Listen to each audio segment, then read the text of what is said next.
شكرا يا ربي شكرا هديت قلبي شكرا نورت دربي شكرا شكرا يا رب.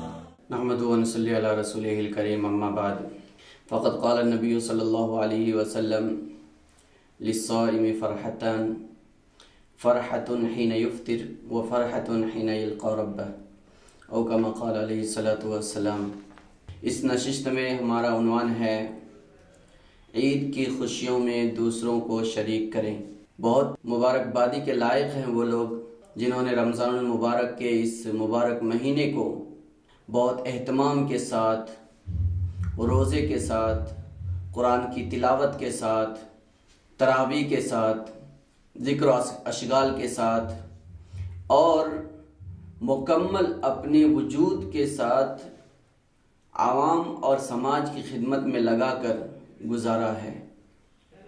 حدیث شریف کے اندر آتا ہے کہ رمضان کا مہینہ جب ختم ہوتا ہے اور آخری رات جب عید کی آتی ہے تو اللہ تبارک تعالیٰ اس کو لیلۃ الجائزہ کہتے ہیں. لیلۃ الجائزہ کا مطلب ہوتا ہے پورے مہینے بندوں نے جو مزدوری کی ہے اس مزدوری کا انہیں اجر دیا جاتا ہے، ان کو انعام دیا جاتا ہے. اس لیے عید کی رات کو لیلۃ الجائزہ کہا گیا. اور عید کے دن جب بندہ عیدگاہ آتا ہے، خوشیاں بکھیرتے ہوئے آتا ہے، مسکراتا ہوا آتا ہے، سب کے ساتھ ہنستے کھیلتے ہوئے آتا ہے اور عید کی نماز پڑھ کے جب جاتا ہے تو وہ مغفور جاتا ہے، مکمل طور پر پاک اور صاف اور شفاف ہو کر جاتا ہے. اس کے اوپر کوئی بھی گندگی اور کوئی بھی گناہ کا اثر نہیں رہتا ہے. ایسے ایک خوشی کے موقع پر کیا ہم لوگ یہ خوشی صرف اپنے لیے محدود رکھیں یا اس خوشی کے اندر سب کو شریک کریں؟ اسلام صرف ایک ذاتی مذہب نہیں ہے اور اسلام صرف انسان کو انفرادی صفائی کا حکم نہیں دیتا ہے، بلکہ انسان پورے سماج کے اندر انسان کے ذمہ داری کو بتاتا ہے. اس کا مطلب یہ ہے کہ جس طرح اسلام انسان کے انفرادی خوشی کے بارے میں تعلیم دیتا ہے، اسی طریقے سے اسلام سماج کے اندر اس خوشی کو بانٹنے کا حکم بھی دیتا ہے. حدیث شریف کے اندر آتا ہے اگر کوئی شخص کسی کو ہنسا دیتا ہے تو اللہ تبارک تعالیٰ اس کو صدقے کا ثواب دیتا ہے. اگر کوئی شخص ایک لقمہ کھلا دیتا ہے تو جس طریقے سے اس پر صدقے کا ثواب ملتا ہے، ایسے کوئی کسی کو ہنسا دیتا ہے تو اس پر صدقے کا ثواب ملتا ہے. عید کا یہ موقع جو ہماری خوشی اور مسرت کا اہم موقع ہے، اس موقع پر ہم اپنی فیملی، اپنے رشتہ دار، اپنے ذمہ دار، اپنے پڑوسی اور اپنے سماج کے لوگ، چاہے وہ مسلم ہو چاہے وہ غیر مسلم ہو، سب کو اپنی خوشی کے اندر شریک کریں. خوشی میں شریک کرنے کے لیے ہم تکبیر کا اہتمام کریں. ہم جس راستے سے جاتے ہیں وہ راستہ بدل کر کے آئیں. ہم جب کسی سے ملاقات ہوتی ہے تو مسکرا کر کے ملیں اور اپنی اس مسکراہٹ سے کسی کو تکلیف نہ ہو اس کا بھی ہم احساس کریں. اللہ تبارک تعالیٰ نے عید کا یہ موقع نہ جانے کتنی مدتوں کے بعد ہم کو دیا ہے اور آنے والے وقت میں یہ موقع ہم کو ملے گا یا نہیں ملے گا. اس لیے اس عید کو اپنی زندگی کی آخری عید سمجھ کر سب کے ساتھ خوشیوں کا مشارکت کریں، سب کے ساتھ خوشیاں بانٹیں اور سب کو اس خوشی کے اندر شریک کریں.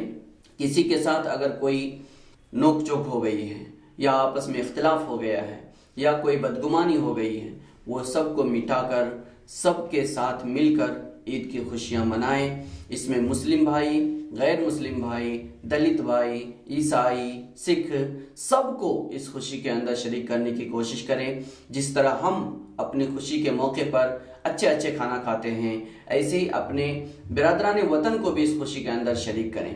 ان کے ساتھ بھی اپنی خوشی کو شیئر کریں اور ان کو بھی اپنے ساتھ بیٹھا کر اچھے کھانوں کا حصہ دار بنائیں. اگر اس طرح ہم لوگ مل جل کر کے عید کی خوشیاں منائیں گے تو انہیں بھی دلی طور پر خوشی ہوگی اور ہمارے بارے میں جو دشمنوں نے ان کے دلوں کے اندر ایک نفرت پیدا کر دی ہے وہ نفرت بھی ان کے دلوں سے ختم ہو جائے گی.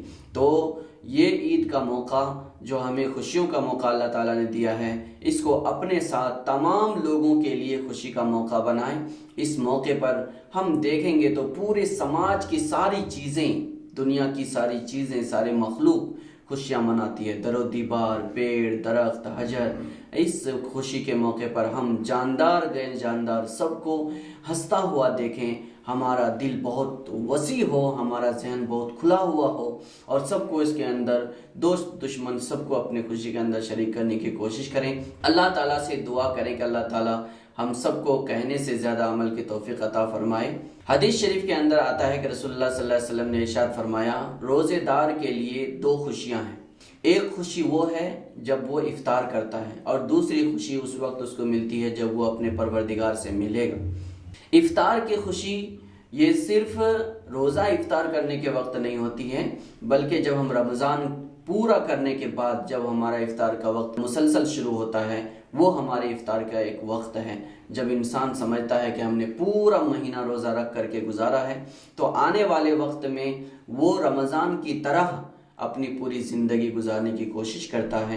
اللہ تعالیٰ سے دعا کریں اللہ تعالیٰ ہم سب کو یہ ساری خوشیاں اور سارے سماج کو اور سارے ملک کے اور ساری دنیا کے انسانوں کو خوشیاں عطا فرمائے۔ وآخر دعوانا الحمدللہ رب العالمین۔ اس مہینے میں ہم لوگوں نے کیا کیا کیا ہے، اس کے اندر ہمارے سے اگر کوئی کمی اور کوتاہی ہوئی ہے تو اس کا ہمیں محاسبہ کرنا ہے، اس کے بارے میں ہم کو تلافی کرنا ہے، لیکن اس تلافی کے ساتھ ایسا نہیں ہے کہ یہ شکراً یا ربی شکراً هدیت قلبی شکراً نورت دربی شکراً